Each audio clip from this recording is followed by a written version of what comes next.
جن کو تم اللہ کے علاوہ پکارتے ہو، وہ بابا شہباز ہو، اجمیر کا ہو، اجمیر کا ہو، سنو یہ ایک مکھی کو بھی پیدا وَلَوْ اجْتَمَعُوا لَهُ، بغداد کے سارے پیر آ جائیں، بریلی والا بھی آ جائے، کوفے والے بھی آ جائیں، ملتان والے بھی آ جائیں، وہ جو سورج کو سوا نیزے پہ لے آیا تھا شاہ شمس ڈولہ تبریز، وہ بھی آ جائے، یہ سارے اکٹھے ہو جائیں، ایک مکھی کو پیدا نہیں پیدا کر سکتے۔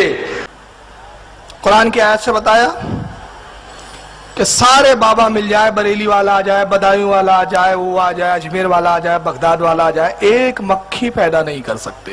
قرآن نے کہا، یہ قرآن میں کہا ہے کہ غوث اعظم نہیں پیدا کر سکتے، غریب نواز نہیں، بابا پہ اس نے فٹ کر دیا۔ قرآن پاک کی 17ویں پارہ سورہ حج آیت 73 ہے یہ، کہ تمام اولیاء جمع ہو جائیں تو ایک مکھی بھی پیدا نہیں کر سکتے۔ ابھی میں دلیل بعد میں دوں گا، پہلے ایک زبانی چیز سن لے، یہ آیت بتوں کے بارے میں نازل ہوئی ہے، اولیاء کے بارے میں نہیں۔ اور ایک چیز بتاؤ، اس دھرم کیا اتنا کمزور دھرم ہے، یہ نیا نیا ابھی نوزائیدہ بچہ ہے یہ دھرم، ابھی پیدا ہوا ہے، جیسے میں نے بتایا، ابھی بالغ بھی نہیں ہو پایا یہ پوری طرح، تو یہ جو پالنے میں بھی پنپ رہا ہے نا یہ دھرم، غیر مقلدیت یا اہل حدیث جو بولتے اپنے آپ کو، ان کے پاس میں ان کو چیلنج کرتا ہوں، اگر تم انبیاء اور اولیاء کو مجبور بتاتے تو ایک سری آیت مجھے ایسی لا کے دو جس میں قرآن میں صاف صاف موجود ہو کہ اولیاء اور انبیاء مجبور ہے کچھ نہیں کر سکتے۔ ایسی قرآن میں ایک آیت نہیں، تو کون سی آیت لاتے؟ بتوں پر جو نازل ہوئی وہ اولیاء پر فٹ کرتے ہیں، وہ انبیاء پر فٹ کرتے ہیں۔ کیوں؟ ان کا دھرم بچانے کے لیے ان کو بتوں کا سہارا لینا پڑ رہا ہے، بتوں کی آیتوں کا سہارا لینا پڑ رہا ہے۔ اعوذ باللہ من الشیطان الرجیم، بسم اللہ الرحمن الرحیم۔ اب یہ اہم ترین مثال سورۃ الحج کے آخری رکوع کے اندر آنے جا رہی ہے۔ یا ایھا الناس، آئے لوگو، ضرب مثل فاستمعوا لہ، ایک مثال بیان کی جا رہی ہے تمہیں، پس غور سے سنو۔ یعنی ایک اللہ تعالیٰ بیان فرما رہا ہے اور ساتھ پھر مزید اٹینٹیو کرنے کے لیے کہہ رہے ہیں کہ غور سے سنو۔ ان الذین تدعون من دون اللہ، بے شک اللہ کو چھوڑ کر تم جن ہستیوں کو پکارتے ہو، چاہے معبود سمجھ کر چاہے غیر معبود سمجھ کے، اس میں کوئی تفریق نہیں آئی ہے کہ معبود سمجھ کے پکارتے ہو یا غیر معبود سمجھ کر، جن ہستیوں کو بھی تم پکارتے ہو اللہ کے علاوہ، لن یخلقوا ذبابا، وہ ایک مکھی بھی پیدا نہیں کر سکتے، وَلَوِ اجْتَمَعُوا لَهُ، اگر سب کے سب بھی جمع ہو جائیں تو ایک مکھی کو وہ پیدا نہیں کر سکتے۔ وَإِن يَسْلُبْهُمُ الذُّبَابُ، اور اگر مکھی ان سے کوئی چیز چھین لے، شیئا، کوئی شے، لا يَسْتَنقِذُوهُ مِنْهُ، تو وہ اس مکھی سے اس چھینی ہوئی چیز کو چھڑا نہیں سکتے۔ ضعف الطالب والمطلوب، کتنے ہی کمزور ہیں جو ان کو پکار رہے ہیں، ان سے طلب کر رہے ہیں، اور کتنے ہی کمزور ہیں جن سے طلب کیا جا رہا ہے۔ یعنی طالب بھی کمزور، مانگنے والا بھی، اور جس ہستی سے مانگ رہا ہے وہ بھی کمزور۔ ما قدر اللہ حق قدری، انہوں نے اللہ کی وہ قدر نہ جانی جو جاننی چاہیے تھی، اللہ کے مقابلے پہ کھڑا کر دیا۔ کہاں پر ایاک نعبد و ایاک نستعین، اے اللہ تیری ہی عبادت کرتے ہیں اور غائب میں مدد یعنی دعا کے لیے صرف تجھی کو پکارتے ہیں۔ ظاہری اسباب کی بات نہیں ہو رہی، دعا کی بات۔ اور کہاں پر اور ہستیاں؟ اب یہ تعویل خاص کے اعتبار سے تو بتوں کے بارے میں ہی ہے، لیکن تعویل عام کے اعتبار سے جو جو ہستی جسے اللہ کے مقابلے پر کھڑا کیا جائے گا اس کے بارے میں وہی عقائد اور نظریات ہوں گے۔ یہ نہیں ہے کہ بت کی عبادت کی جائے تو وہ کفر، اور سیدنا عیسیٰ علی نبینا علیہ الصلوۃ والسلام کی کوئی عبادت کرے تو وہ توحید، چاہے پیغمبر، اس میں پیغمبر کا کوئی قصور نہیں، پیغمبر کی عبادت کی جائے چاہے غیر پیغمبر کی، چاہے کسی بت کی، کسی کو بھی مدد کے لیے پکارا جائے، سب کے بارے میں یہی وہ فتویٰ لگے گا۔ انشاءاللہ میں اس کو آگے ڈیٹیل سے عرض کرتا ہوں۔ ان اللہ لقوی عزیز، بے شک اللہ تعالی بڑا طاقتور ہے اور غالب ہے۔ اچھا، یہ اب قرآن پاک بند کر دیجئے، میں تفصیلی گفتگو انشاءاللہ ان آیات پہ کروں گا۔ میرے بھائیو، جب بھی یہ آیات پیش کی جاتی ہے نا تو عموماً یہ اعتراض کیا جاتا ہے کہ جی یہ آپ جو آیات ہیں یہ کافروں کے بارے میں ہیں، بتوں کے بارے میں ہیں، آپ یہ کہاں مسلمانوں پر چسپاں کر رہے ہیں؟ اور یہ خصوصاً مکھی والی جو مثال دی گئی سورۃ الحج میں کہ یہ سب ہستیاں جن کو تم پکارتے ہو یہ مکھی پیدا نہیں کر سکتی، اور مکھی کوئی چیز چھڑا کر لے جائے تو اس سے واپس نہیں لے جاتی. تو وہ کہتے ہیں کہ جی یہ تو بتوں کے بارے میں ہم بھی مانتے ہیں، تعویل خاص کے اعتبار سے بتوں کے بارے میں، لیکن تعویل عام کے اعتبار سے سب کے لیے یہ چیز ہوگی انہی باؤنڈریز کے اندر جو کتاب و سنت نے ڈیفائن کی ہے. وہ کہتے ہیں نہیں جناب، یہ دیکھیں سورۃ المائدہ میں آیا، سورہ ال عمران میں آیا کہ حضرت عیسیٰ علی نبینا علیہ الصلوۃ والسلام اللہ کے حکم سے ایک مٹی کی مورت بناتے تھے، اس میں پھونک مارتے تھے تو پرندہ ہو جاتی تھی. اور آپ کہہ رہے ہیں کہ یہ تو مکھی نہیں کوئی پیدا کر سکتا، عیسیٰ علیہ السلام تو پرندے پیدا کر دیا کرتے تھے. کہ جو مکھی نہیں پیدا کر سکتے وہ کون ہے؟ بت. جو سامنے کی چیز سے اگر مکھی کچھ لے جائے چھین نہیں سکتے وہ کون ہے؟ بت. مگر اللہ کے انبیاء کو اختیار کیا ہے؟ پارہ نمبر 3 سورہ آل عمران آیت 150 اللہ حضرت عیسیٰ کا جملہ بیان کرتا ہے. عیسیٰ کہتے ہیں، عیسیٰ کا قول بیان کیا جا رہا ہے، انی اخلق لکم من الطین کہیئۃ الطیر فانفخوا فیہ فیکون طیرا باذن اللہ. حضرت عیسیٰ کہتے حواریوں سے، اے میرے حواریوں، میں تمہارے لیے پرندہ ایک مٹی کا بناتا ہوں. بت مکھی پیدا نہیں کر سکتے. یخلقو ذبابا، یہاں بھی خلق آیا عربی میں، اور حضرت عیسیٰ کے لیے بھی یہاں کیا آ رہا ہے؟ انی اخلقو، میں پیدا کرتا ہوں،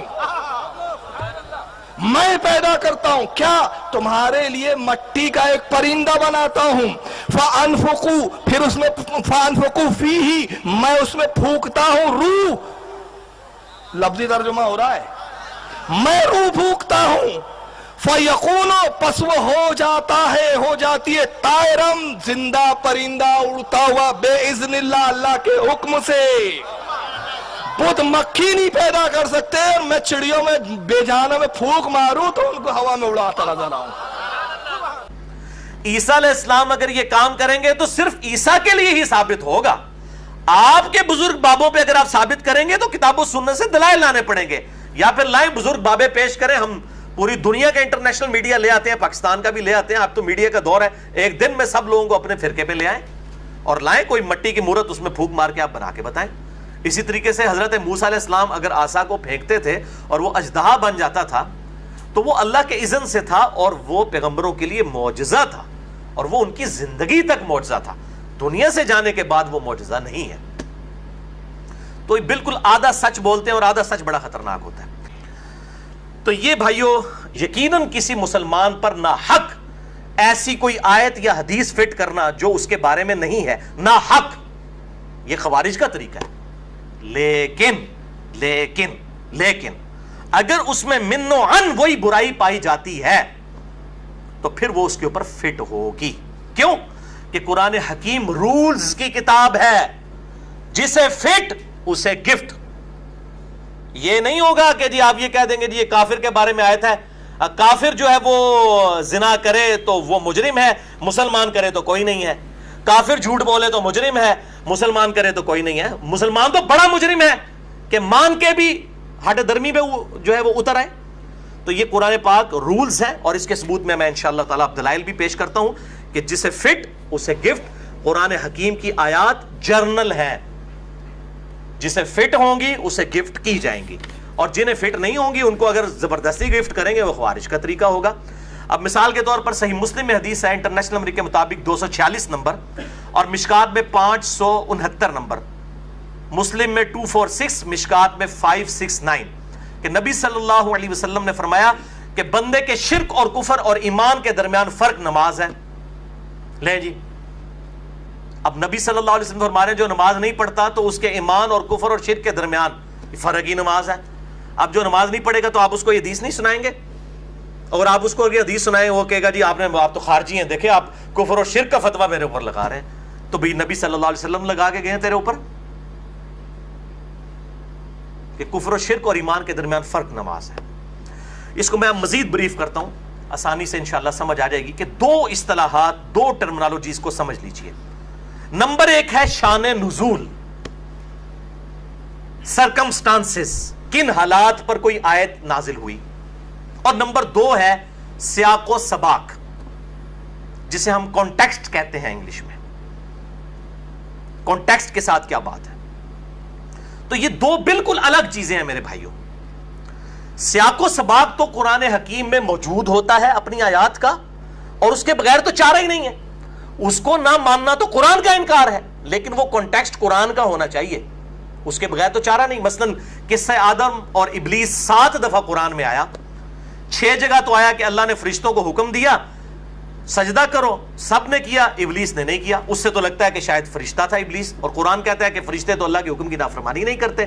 لیکن سورۃ الکہف میں پھر جا کر آیا ساتھ ہی، سورۃ الکہف کے اندر کان من الجن ففسق عن امر ربی، وہ جنوں میں سے تھا اس لیے اس نے رب کی نافرمانی کی. تو پورا کانٹیکسٹ سیاق و سباق پتہ چل گیا کہ جنوں میں سے تھا. یہ کسی بزرگ بابے نے نہیں بتایا، کسی حدیث نے نہیں یہ کانٹیکسٹ بتایا، قرآن کا اپنا کانٹیکسٹ قرآن کے اندر موجود ہوتا ہے. کانٹیکسٹ لیں گے. اب رہا مسئلہ شان نزول کا، تو قرآن حکیم اپنی آیات کو کسی پر فٹ کرنے کے اعتبار سے کسی بھی حدیث کا، کسی بزرگ کا، کسی امام کے قول کا محتاج نہیں ہے. شان نزول قرآن حکیم کی آیات کا کچھ بھی ہو، جسے فٹ اسے گفٹ. یہ رولز ہیں. قرآن حکیم کی ہر آیت کا شان نزول بھی نہیں ہوتا. چند ایک آیات ہیں جن کا شان نزول ہے، وہ احادیث کے اندر ہے. وہ ایک اچھی انفارمیشن ہے، آپ جو ہے وہ ضرور لیں، انفارمیشن کے طور پر اسے ضرور انجوائے کریں. اور اس حوالے سے شاہ ولی اللہ دہلوی نے کتاب لکھی ہے الفوز الکبیر فی اصول التفسیر. عرب و عجم میں اس کے پائے کی کتاب نہیں کسی شخص نے لکھی، بالکل چھوٹی سی کتاب ہے، درس نظامی میں بھی اور ایم اے اسلامیات کے کورس میں پڑھائی جاتی ہے. اس میں انہوں نے لکھا کہ قرآن حکیم کی جو تفسیر ہے اور شان نزول کے اعتبار سے بہترین تفسیر 3 کتابوں کے کتاب التفسیر چیپٹر ہیں. صحیح بخاری کا کتاب التفسیر چیپٹر، جامعہ ترمذی کا کتاب التفسیر چیپٹر، اور المستدرک للحاکم کا کتاب التفسیر چیپٹر. یہ 3 کتاب التفسیر چیپٹرز جو بخاری میں، ترمذی میں اور المستدرک للحاکم میں موجود ہے، شان نزول کے اعتبار سے بڑی اہم ہے. تو تعویل خاص آپ کو پتہ چل جائے گی کہ اس موقع پر نازل ہوئی یہ چیز. مثال کے طور پر صحیح بخاری میں آتا ہے کہ تیمم کی آیات اس وقت نازل ہوئیں جب اس سفر کے دوران سیدہ عائشہ کا ہار گم گیا اور صحابہ کرام اسے تلاش کرنا شروع ہو گئے. اسی دوران کافی ڈیلے ہو گئے، اور پھر اس وجہ سے مجبوراً کسی ایسی جگہ پر پڑاؤ ہوا کہ پانی موجود نہیں تھا، تو تیمم کی آیات نازل ہوئیں. میرے بھائیوں، یہ واقعہ کسی کو نہ بھی پتا ہو شان نزول کا، تیمم کا طریقہ جو سورۃ المائدہ کی آیت نمبر 6 میں آیا، وہ طریقہ تو وہی رہے گا، اور اس کے سرکمسٹانسز تو وہی رہیں گے. اس میں قرآن میں آیا جب تم پانی نہ پاؤ تو تم تیمم کر لو. یہ واقعہ سیدہ عائشہ کا اکثر لوگوں کو پتا بھی نہیں ہے، پھر بھی ان کو تیمم کا طریقہ پتا ہے. تو یہ شان نزول کا محتاج ہی نہیں ہے قرآن. سیاق و سباق تو قرآن کے اندر موجود ہے، وہ قرآن کے اندر ہی ہے، وہ الگ سے نہیں ہوتا. الگ سے جب لیا جاتا ہے تو مولوی اپنا لقمہ قرآن کے منہ میں ڈالنے کی کوشش کرتا ہے. تو سیاق و سباق الگ چیز ہے، اس کو کہتے ہیں کانٹیکسٹ. شان نزول الگ چیز ہے، اس کو کہتے ہیں سرکمسٹانسز. اسی طریقے سے عمرہ کے موقع پر جو طواف کیا جاتا ہے اس میں رمل کرنا، یعنی اکڑ کر چلنا پہلے 3 چکروں کے اندر، یہ کفار مکہ پر روب ڈالنے کے لیے کیا گیا تھا، لیکن آج تک سنت ہے. آپ کو کہہ جی شان نزول لبو، اچھا جی شان نزول تے جی ہن کیڑا کافر ہے ہوتے ان پہ چھوڑ دو رمل؟ نہیں، قیامت تک ہے. شان نزول کچھ بھی تھا، حکم ہمیشہ کے لیے باقی ہے. تو شان نزول سے میرے بھائیوں کوئی فرق نہیں پڑتا، حکم کو دیکھا جائے گا. دنیاوی مثال بھی سمجھے میں اکثر دیتا ہوں کہ یہ ٹریفک سگنل جو گرین اور ریڈ کلر کا ہے، گرین پہ آپ نے چلنا ہے، ریڈ پہ رکنا ہے. اب کوئی کہ جی اس کا شان نزول کیا تھا؟ ظاہر ہے کوئی نہ کوئی شان نزول تو ہے نا، کہ گرین کلر جو ہے یہ امن کی علامت ہے، اسی لیے ہمارے جھنڈے پر بھی گرین ہے. جتنے درخت اللہ نے اگائے ہیں گرین کلر میں، تو اس کی وجہ سے یہ امن کی نشانی ہے، اس لیے انہوں نے کہا ہوگا گرین کا مطلب ہے ٹریفک سگنل میں آپ کو چلنے کی اجازت ہے. اور ریڈ کلر، بلڈ کا کلر بھی ریڈ ہے اور یہ خطرے کی نشانی ہے، اس لیے ریڈ جب ہو ٹریفک سگنل تو آپ نے رکنا ہے. یہ ہو سکتا ہے اس کی تفسیر ہو، شان نزول ہو. لیکن یہ شان نزول اگر آپ کو نہ پتا ہو تو کیا آپ ٹریفک سگنل کے اوپر نہیں رکیں گے، ریڈ کے اوپر، اور گرین پہ نہیں چلیں گے؟ اسے کوئی فرق پڑے گا؟ یا یہ پتا چل گیا تو آپ کو اس سے کوئی رول چینج ہو جائے گا؟ آپ کو جی شان نزول لبو، اچھا یہ سمجھتے ہیں کہ شان نزول کے بعد حکم ڈائریکٹ کچھ اور بن جائے گا. یعنی قرآن میں آیا نا ایاک نعبد و ایاک نستعین، اے اللہ تیری ہی عبادت کرتے ہیں اور تجھی سے مدد مانگتے ہیں. اس کا شان نزول ڈھونڈنے سے ہو سکتا ہے یہ ثابت ہو جائے کہ یا علی مدد اور یا شیخ عبد القادر جیلانی مدد ثابت ہو جائے. اے بھائی کوشش نہ کرو، شان نزول سے اس کے الٹ چیز ثابت نہیں ہوتی. قرآن حکیم میں سورۃ النساء کی آیت نمبر 82 میں آیا اگر قرآن اللہ کے علاوہ کسی اور کی طرف سے ہوتا تم اس میں اختلاف کثیر پاتے. اگر قرآن کے پہلے صفحے پر آیا نا ایاک نعبد و ایاک نستعین تو آخری صفحے تک آپ کو اس کے خلاف کوئی بات نہیں ملے گی، نہ کوئی حدیث ملے گی. قرآن اپنی حفاظت خود کرتا ہے. بس ظاہری اسباب آپ ضرور اختیار کریں، وہ قرآن ہی بتا رہا ہے، وہ بھی کسی حدیث کی محتاج نہیں ہے. قرآن دیکھا ہے وَتَعَاوَنُوا عَلَى الْبِرِّ وَالتَّقْوَى وَلَا تَعَاوَنُوا عَلَى الْإِثْمِ وَالْعُدْوَانِ، نیکی اور پرہیزگاری کے کاموں میں ایک دوسرے کی مدد کرو، برائی میں الگ رہو. تو آپ ظاہری اسباب تو اختیار کریں گے، لیکن دعا غائب میں مدد کے لیے پکارنا یہ اللہ کے ساتھ خاص ہے. یہ میرے سامنے بیٹھے ہیں، میں کہتا ہوں فرحان بھائی مجھے پانی پلا دیں، ٹھیک ہے، لیکن یہ بیٹھے ہیں بغداد میں وہاں بھی قبر کے اندر اور میں کہتا ہوں فرحان بھائی مجھے پانی پلا دیں پلا دیں، وہی بات وہی جملہ، صرف فریم آف ریفرنس بدلنے سے شرک ہو جائے گا، غائب میں پکارنا ہو جائے گا. بہر اس میں میرا مسئلہ نمبر 3 ہے دعا صرف اللہ ہی سے، ریسرچ پیپر نمبر 3 ہے دعا صرف اللہ ہی سے، اور ایک اور لیکچر ہے مسئلہ نمبر 43 وسیلہ اور توسل کے صحیح احکام و مسائل، وہ آپ دیکھ سکتے ہیں تو آپ کو یہ انشاءاللہ کلیئر ہو جائے گا. اب میں آپ کو 4 مثالیں قرآن سے دوں گا جس میں بریلوی، دیوبندی، اہل حدیث اور اہل تشیع سب کے سب، حالانکہ یہ آیات 4 مثالیں جو ہیں ان میں سے 3 مثالیں قرآن کی آیات کی ہیں، پرٹیکولرلی کافروں کے بارے میں نازل ہوئی ہیں، لیکن یہ مسلمانوں کے اوپر خود لگا رہے ہوتے ہیں، تو پھر تو سارے خوارج ہو گئے نا. یہ پہلی مثال سورہ آل عمران آیت نمبر 31، بڑی مشہور آیت ہے. اعوذ باللہ من الشیطان الرجیم قل ان کنتم تحبون اللہ فاتبعونی یحببکم اللہ. اے محبوب صلی اللہ علیہ وسلم ارشاد فرما دیجئے کہ اگر تم اللہ سے محبت کا دعویٰ رکھتے ہو نا پھر میری یعنی نبی صلی اللہ علیہ وآلہ وسلم کی اتباع کرو، پھر اللہ بھی تم سے محبت کرے گا اور تمہارے گناہوں کو بھی معاف کر دے گا. یہ آیت پرٹیکولرلی یہود و نصارہ کے بارے میں نازل ہوئی ہے. وہ کہتے تھے ہم تو اللہ کے لاڈلے ہیں، ہم تو اللہ سے محبت کرنے والے ہیں، ہمیں تو کوئی ایشو نہیں ہے. اللہ تعالیٰ فرمایا اگر تم اللہ سے محبت کرتے ہو نا تو پھر میرے نبی کی اتباع کرو. یہ آیت بریلوی، دیوبندی، اہل حدیث، اہل تشیع اپنی مجلسوں میں اپنی تقاریر کے اندر مسلمانوں کو نہیں سنا رہے ہوتے اتباع رسول کے اوپر. تو یہ تو کافروں اور یہودیوں کے بارے میں نازل ہوئی ہے تو کیوں مسلمانوں کو سناتے ہیں؟ وہ کہتے ہیں نہیں جی نہیں، یہ تو حکم عام ہے نا جی. قرآن میں جب وہ ٹھیک ہے وہ نازل تو یہود و نصارہ کے لیے ہوئی ہے، لیکن جسے فٹ اسے گفٹ. تو بھائی یہی تو ہم بھی کہہ رہے ہیں، جسے فٹ اسے گفٹ. اچھا، دوسری آیت تو پرٹیکولرلی بریلوی اور شیعہ علماء جو ہیں وہ چسپاں کرتے ہیں اہل حدیث کے اوپر خصوصاً. سورۃ البقرہ آیت نمبر 26، یہ بچپن سے ہمارے ٹیچر بھی بریلوی ٹیچر جو ہے نا ہمیں پڑھایا کرتے تھے. وَأَمَّا الَّذِينَ كَفَرُوا، اور وہ لوگ جو کہ کافر ہیں، جو قرآن کو نہیں ماننے والے، فَيَقُولُونَ، تو وہ کہتے ہیں ماذا اراد اللہ بہذا مسئلہ. یہ قرآن حکیم میں جو یہ مکھی کی اور مکڑی کی مثالیں آتی ہیں، اللہ تعالیٰ کو یہ مثالیں بیان کر کے کیا ملتا ہے؟ چھوٹی چھوٹی چیزوں، اللہ تو بہت بڑی ہستی ہے، اتنی بڑی بڑی مثالیں بیان کرتا ہے. تو اللہ تعالیٰ فرماتا ہے یضل بہ کثیر ویہدی بہ کثیرا، اس مثال کے ذریعے ہم بہت سے لوگوں کو گمراہ کر دیتے ہیں اور بہت سے لوگوں کو ہدایت دے دیتے ہیں. اور گمراہ تو نہیں کرتے مگر ان کو جو کہ فاسق ہے. وہ کہتے ہیں یہ پڑھ رہے ہوتے ہیں، آدھا حصہ اس کا پڑھ رہے ہوتے ہیں، یضل بہ کثیر ویہدی بہ کثیرا، قرآن پڑھ کے ہی لوگ گمراہ ہو جاتے ہیں. یعنی جو بیچارہ قرآن پڑھ رہا ہوتا ہے اسے کہتے ہیں تو گمراہ ہو رہا ہے، حالانکہ قرآن کہتا ہے ہدی للناس، پوری انسانیت کے لیے ہدایت ہے. گوروں کو ہدایت مل رہی ہے قرآن کا ترجمہ انگریزی میں پڑھ کے. یہ مولوی ابھی تک عربی کے حیضے سے باہر نہیں آیا، کہتا ہے عربی پڑھو، پہلے تسی ویل انوینٹ کرو. گورے نے کیڑی عربی پڑھی ہے؟ قرآن کا ترجمہ انگریزی میں پڑھ کے مسلمان ہو رہے ہیں، تیزی کے ساتھ اسلام پھیل رہا ہے. 2007 میں کلنٹن پاکستان آئے، امریکن پریزیڈنٹ 2 دفعہ رہ چکے ہیں، اور انہوں نے جیو کو انٹرویو دیتے ہوئے کہا اسلام از دا فاسٹسٹ گروئنگ ریلیجن ان امریکہ. امریکہ میں سب سے تیزی سے پھیلنے والا دین اسلام ہے.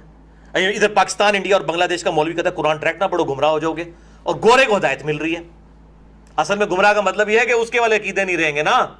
گمراہی کا مطلب یہ ہے عہدے بزرگ بابے مار جان گے. پھر ظاہر قرآن تو پھر قتل کر دیتا ہے نا ہر اس نظریے کو جو قرآن کی مخالفت پہ کھڑا کیا جاتا ہے. قرآن تو قتل کر دیتا ہے. اچھا، تو یہ کہتے ہیں نا، وہ بچپن سے ہی ہمیں پڑھاتے تھے جی قرآن پڑھ کے لوگ گمراہ بھی ہو جاتے ہیں، اور کہتے ہیں یہ دیکھو یہ سارے گمراہ، اپنے علاوہ ساروں کو گمراہ کہہ رہے ہوتے ہیں. تو یہ آیت تو نازل ہی کافروں کے بارے میں ہوئی ہے کہ وہ گمراہ ہوئے ہیں. تو جو کلمہ کو مسلمان ہیں ان کو جب یہ بریلوی کہہ رہے ہوتے ہیں کہ یہ گمراہ ہو گئے ہیں قرآن پڑھ کے، تو اس وقت یہ کافروں والی آیت فٹ نہیں کر رہے ہوتے ان کے اوپر. پھر شرم نہیں آتی، پھر کہیں گے نہیں نہیں نہیں، جس میں بھی وہ کوالٹیز پائی جائیں گی جو بھی ہماری نظر میں گمراہ ہے، ہم یہ کافروں والی آیت بھی اس پہ فٹ کریں گے. تو بھائی تسی بھی پھر تیار رہو نا فٹ ہونے واسطے. تو جو دوسرے مولوی لاندے پھر تانوں کو پیڑ ہوندی ہے. کام تو آپ بھی وہی کر رہے ہیں.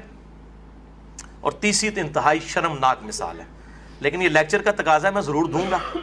اور یہ اکثر بریلویوں کی طرف سے یہ غلیظ زبان استعمال کی جاتی ہے اکثر. تیسری مثال, اور وہ کہتے ہیں جی یہ سورۃ القلم کی آیت نمبر 13 جو پرٹیکولرلی ولید بن مغیرہ جو خالد ابن ولید رضی اللہ تعالیٰ عنہ علیہ السلام کے والد تھے, حالت کفر میں دنیا سے گئے, ان کے بارے میں اللہ تعالیٰ نے اس کی برائیاں بیان کی, کیونکہ بڑا انٹلیکچوئل تھا, اس کو حق پتہ چل گیا تھا, اس کے باوجود اس نے اناد کیا, تو اللہ تعالیٰ نے اس کے بارے میں بڑے سخت لفظ استعمال کیے. سورۃ القلم کی آیت نمبر 13 میں تو جا کے اس کا ایکسٹریم آتا ہے, عُتُلٍّ بَعْدَ ذَلِكَ زَنِيمٌ. اللہ تعالیٰ فرماتا ہے سب سے بڑھ کر یہ کہ اس کے اصل میں خطاب ہے, یہ ولد الحرام ہے, یہ حرامی ہے, باسٹرڈ ہے. اب یہ بہت بڑا ایک راز تھا جو ٹروتھ ریویل ہوا. اب یہ بریلوی علماء نا جس کو سمجھتے ہیں گستاخ رسول ہے اس کو کہتے ہیں او جی گستاخ رسول نے, یہ تو پتہ ہوندے ہی رامی نے, پاویں وہ 50 سال بریلوی رہا ہوئے نا ادو تک وہ لالی ہوندا ہے, جس طرح وہ بریلوی چھوڑتا ہے تو اس کے اوپر حرامی کے فتوے لگانا چاہیے. یہ بالکل حقیقت ہے, آپ کو تو سب کو پتہ ہے. یہ جملہ کہنے پر مجبور ہوں, کسی کو پسند آئے نہ آئے, میں کہنے پہ مجبور ہوں. جو حلال کے ہیں وہ حلال مانتے ہیں, جو حلال کے نہیں وہ حلال نہیں مانتے.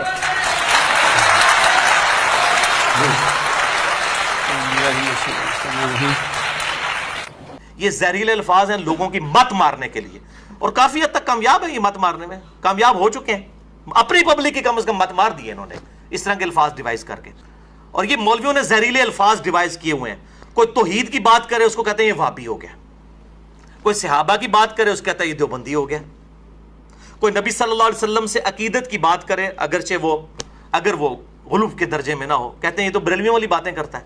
اور کوئی اہل بیت کی بات کرے اسے کہتے ہیں یہ رافضی ہو گیا, یہ شیعہ ہو گیا. یہ گستاخ اس کو سمجھتے ہیں جو ان کے نظریے کے خلاف ہو, اور اپنا بزرگ بابا چاہے جتنی مرضی ننگی گستاخی کر دے, وہ کہتے ہیں ان کی اسلام کے لیے بڑی خدمات ہیں. ٹھیک ہے, جو اپنے ناموں کے کلمے پڑھواتے رہے یہ اسلام کی اگر آپ خدمت سمجھتے ہیں تو یہ پھر آپ کا اسلام بھی اس طرح کا اسلام ہے. ہمارا اسلام یہ نہیں ہے, ہمارے اسلام میں تو لا الہ الا اللہ محمد رسول اللہ ہے صلی اللہ علیہ وآلہ وسلم. تو یہ جو ہے نا یہ نام کے سنی ہے, اصل میں یہ ٹنی ہے. سنا کے سنی ٹن ہو جاتا ہے نا جیسے بندہ یہ وہ.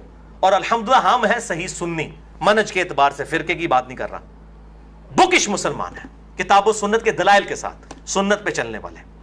اب میرے بھائیوں آخر میں میں چوتھی مثال دے دیتا ہوں کہ جو نبی صلی اللہ علیہ وسلم کی اپنی مبارک زندگی سے کہ آپ نے خود کافروں والی آیت مسلمانوں پر چسپاں کی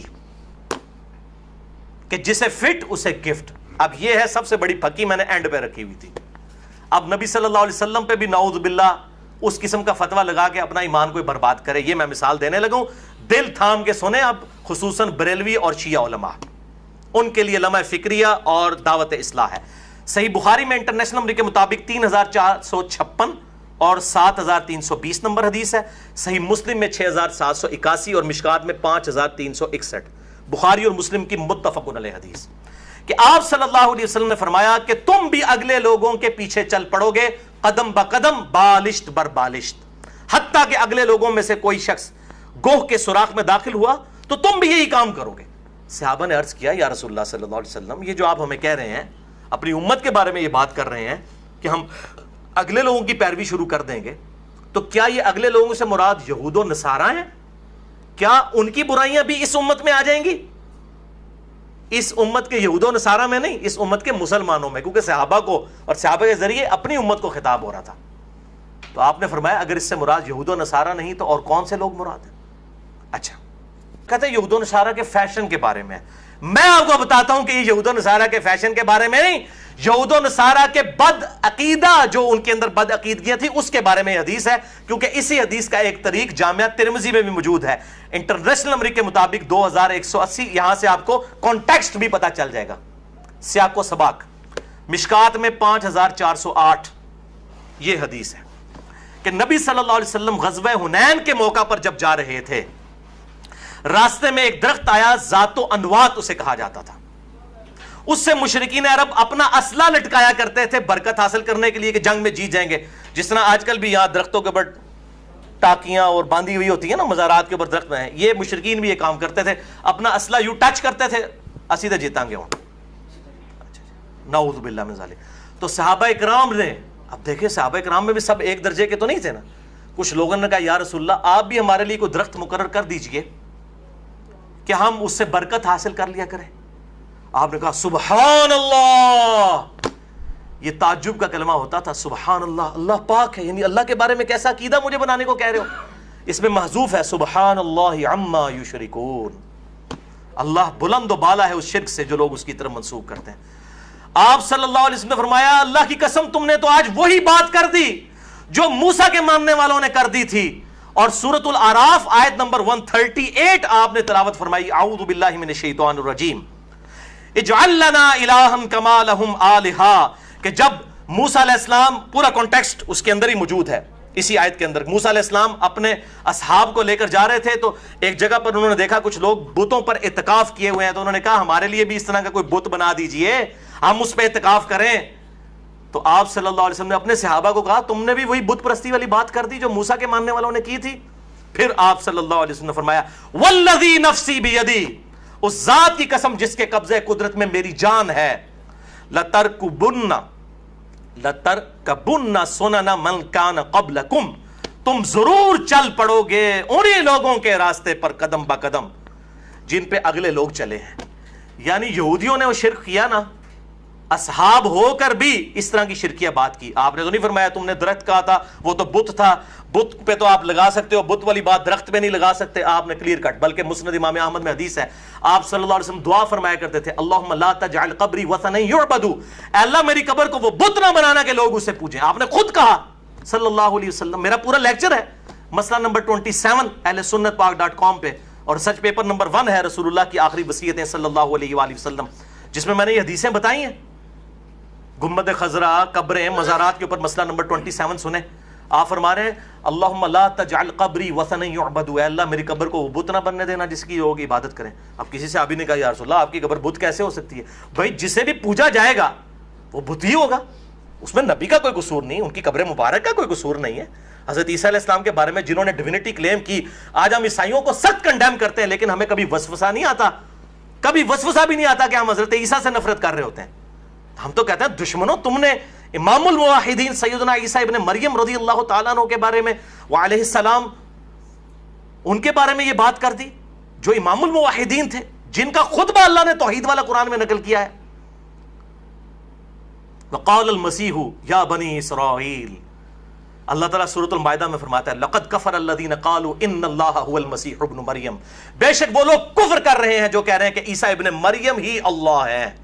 وقال المسیح, جبکہ مسیح تو خود کہا کرتے تھے یا بنی اسرائیل, اے اسرائیل کی اولاد, اے حضرت یعقوب کی اولاد, اعبدوا اللہ ربی وربکم, اس رب کی عبادت کرو جو میرا بھی رب ہے تمہارا بھی رب ہے. انہ من یشرک باللہ فقد حرم اللہ علیہ الجنہ ومأواہ النار وما للظالمین من انصار, بے شک جو کوئی اللہ کے ساتھ شرک کرے گا اللہ نے ایسے شخص پہ جنت حرام کر دی ہے, اس کا ٹھکانہ دوزخ ہے, وہاں پر اس کا کوئی مددگار نہیں ہوگا. یہ خطبہ توحید کا حضرت عیسیٰ علیہ السلام کا قرآن میں نقل ہوا ہے. تو حضرت عیسیٰ علیہ السلام کے بارے میں جب ڈیوینٹی کلیم کی جاتی ہے ہم رد کرتے ہیں, ہمیں نعوذ باللہ حضرت عیسیٰ کے بارے میں کوئی وام بھی نہیں آتا, نعوذ باللہ من ذالک. لہٰذا یہ حدیث بھی آپ صلی اللہ علیہ وسلم نے یہود و نصارہ کے کفر والی حدیث اپنی امت اور وہ بھی خصوصاً صحابہ اکرام علیہم رضوان کو یہ بات کہہ کر یہ بات بالکل کلیئر کٹ کر دی کہ کتاب و سنت کے دلائل تعویل خاص کے اعتبار سے خواہ کسی کے لیے بھی ہوں, لیکن تعویل عام میں جسے فٹ اسے گفٹ, یہ رولز اور ریگولیشن ہے. یہ اب یاد رکھیں میرا یہ یونیورسل ٹروتھ کہ قرآن کی آیات جسے فٹ اسے گفٹ, جو بھی غلط عقیدہ رکھے گا اس کے خلاف آیت چاہے وہ کسی بھی موقع پر نازل ہوئی ہے وہ اس کو پہ فٹ ہو جائے گی. اللہ تعالیٰ سے دعا ہے جو حق بات میں نے کہی اللہ تعالیٰ ہمارے دلوں میں راسخ فرمائے. اگر جس بات میں میرے منہ سے کوئی غلط بات نکل گئی تو اللہ تعالیٰ ہمارے دلوں سے ہی محف کر دے, ہمیں کتاب و سنت کی تعلیمات پر عمل کر کے دوسرے بھائیوں تک پہنچانے کی توفیق عطا فرمائے. سبحانک اللہم و بحمدک اشہد ان لا الہ الا انت استغفرک و اتوب الیک وما علینا الا البلاغ المبین. جزاک اللہ خیرا.